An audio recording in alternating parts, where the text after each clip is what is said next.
ప్రధానంగా ముఖ్యమంత్రి స్థాయిలో 2 సార్లు రేవంత్ రెడ్డి ఇక్కడికి రావడాన్ని మీరు ఎలా చూస్తారు?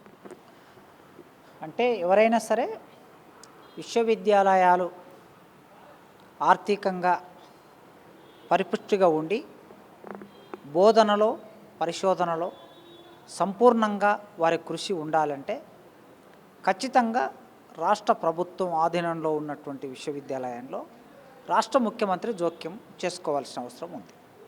రెండవది, ఇప్పుడు తెలంగాణ రాష్ట్ర ముఖ్యమంత్రి రేవంత్ రెడ్డి గారు స్వయంగా విద్యాశాఖ మంత్రి, అంటే విద్యాశాఖ వారి దగ్గరే ఉంది కనుక ఆయన విద్యాశాఖ మంత్రి. విద్యాశాఖ మంత్రి తప్పనిసరిగా విశ్వవిద్యాలయాలకు రావాలి, అక్కడున్న పరిస్థితులను పరిశీలించాలి, ఫ్యాకల్టీతో సమావేశాలు జరపాలి, స్టూడెంట్స్తో సమావేశాలు జరపాలి, వైస్ ఛాన్సలర్తో సమావేశం కావాలి, ఆ సమస్యలను పరిష్కరించడానికి కావలసిన విధి విధానాలను రూపొందించినప్పుడు మాత్రమే విశ్వవిద్యాలయాన్ని అభివృద్ధి చేయడానికి అవకాశం ఉంటుంది. తెలంగాణలో 108 సంవత్సరాలు పూర్తి చేసుకున్న ఉస్మానియా విశ్వవిద్యాలయం అనేక సమస్యలను ఎదుర్కొంటుంది. ఉస్మానియా విశ్వవిద్యాలయం అంటే మొత్తం తెలంగాణ సమాజానికి ఇది ఒక ఆధారం లాంటిది, ఇది ఒక పునాది లాంటిది.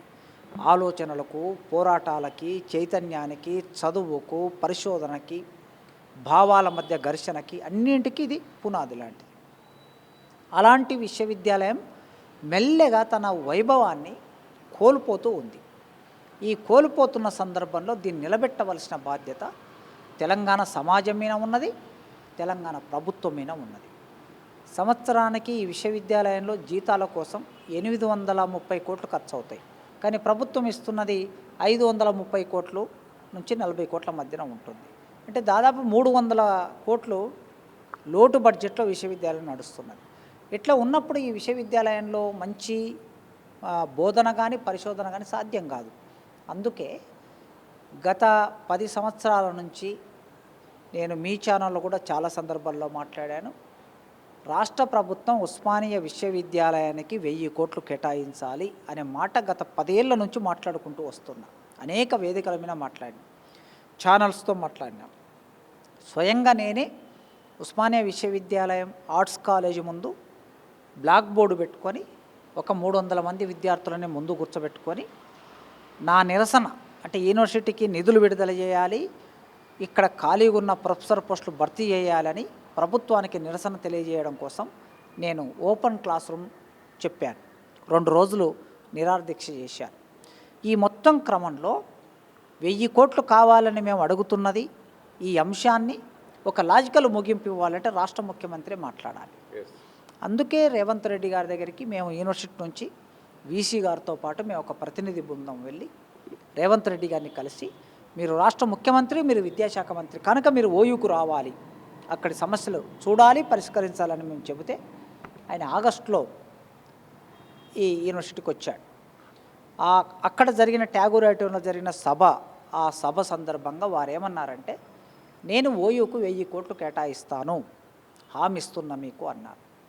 ఆ హామీని నెరవేర్చుకోవడానికి 3 నెలల్లో నేను తిరిగి వస్తాను, ఆర్ట్స్ కాలేజీ ముందే సభ నిర్వహించుకుందాం, ఓపెన్ సభ నిర్వహించుకుందాం అని అన్నారు. సరే, ఓపెన్ సభ నిర్వహణ జరిగింది. 1000 మంది విద్యార్థులు, అధ్యాపకులు, నాన్ టీచింగ్ పాల్గొన్నారు. ఆ సభలో వారు ఆ 1000 కోట్లకు సంబంధించిన జీవోను కూడా ఇచ్చారు. ఇక్కడి వరకు బాగానే ఉంది. ఇప్పటి వరకు మనం చాలా జీవోలు చూసాం, చాలా ప్రభుత్వాలు జీవోలు ఇచ్చాయి. ఇచ్చిన జీవోలను అమలు చేయని ప్రభుత్వాలు చాలా ఉన్నాయి. జీవోలన్నీ చెత్తబుట్టలో పడిపోయినవి కూడా చాలా సందర్భాల్లో చూసాం.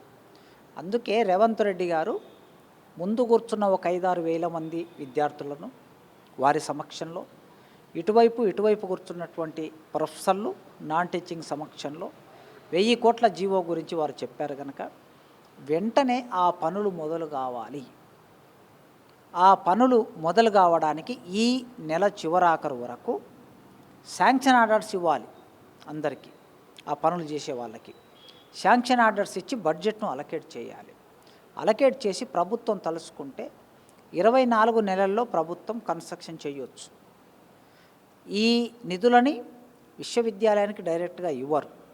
ఈ నిధులని ఏ కన్స్ట్రక్షన్ గ్రూప్ ఉందో కన్స్ట్రక్షన్ గ్రూప్కే గవర్నమెంట్ ఇస్తుంది కనుక ఆ కన్స్ట్రక్షన్ గ్రూపుకి వెంటనే ప్రభుత్వం శాంక్షన్ ఆర్డర్ ఇచ్చి ఈ ప్రభుత్వానికి 3 సంవత్సరాల కాలం ఉంది.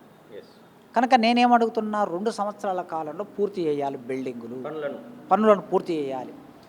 ఈ బిల్డింగులు కడితే ఏమొస్తుంది, ఇన్ఫ్రాస్ట్రక్చర్ డెవలప్మెంటు జరిగితే ఏమొస్తుందంటే, ఎప్పుడైనా ఒక సమాజం అభివృద్ధి చెందాలంటే లేదా ఒక విశ్వవిద్యాలయం అభివృద్ధి చెందాలంటే ఇన్ఫ్రాస్ట్రక్చర్ అనేది చాలా ముఖ్యం. ఈ ఇన్ఫ్రాస్ట్రక్చర్ ఒక్కసారి డెవలప్ చేస్తే, ఇప్పుడు మనం ఇక్కడ నిలబడి మాట్లాడుతున్నాం, ఈ ఆర్ట్స్ కాలేజీ 80 ఏళ్ళ కిందట కట్టారు. 80 ఏళ్ళ కిందట కట్టిన ఈ ఆర్ట్స్ కాలేజీ ఉంది కనుక కొన్ని లక్షల మంది ఈ ఆర్ట్స్ కాలేజీలో చదువుకున్నారు. ఆనాడు మీర్ ఉస్మాన్ అలీ ఖాన్ ఆలోచనతో, మన తెలంగాణ ప్రజల డబ్బుతో, మన తెలంగాణ ప్రజల శ్రమతో ఇంత అందమైన బిల్డింగ్ నిర్మాణం చేసి 80 ఏళ్ళైనా చెక్కు చెదరకుండా ఉంది.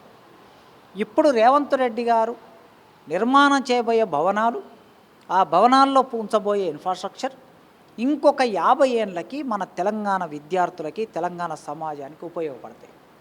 ఇన్ఫ్రాస్ట్రక్చర్ ఒక్కసారి అభివృద్ధి చేస్తే మన పిల్లలు గ్రామాల నుంచి వచ్చి ఇక్కడ ఉండి చదువుకుంటారు, పాఠాలు వింటారు, ప్రపంచంతో సంభాషిస్తారు. కనుక ఇన్ఫ్రాస్ట్రక్చర్ అభివృద్ధి అనేది చాలా మౌలికమైన విషయం విశ్వవిద్యాలయంలో. ఆ పనిని ముఖ్యమంత్రి గారు వేగంగా చేయాలని కోరుకుంటున్నారు. ఇక రెండవది, వెంటనే భవనాలు, రంగురంగుల భవనాలు ఉంటే సరిపోదు.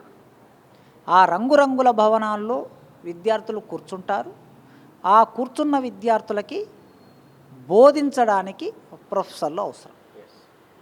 ఉస్మానియాలో 1000 పోస్టులు ఖాళీగా ఉన్నాయి. ఈ ఖాళీగా ఉన్న 1000 పోస్టులని ప్రభుత్వం వెంటనే భర్తీ చేయాలి.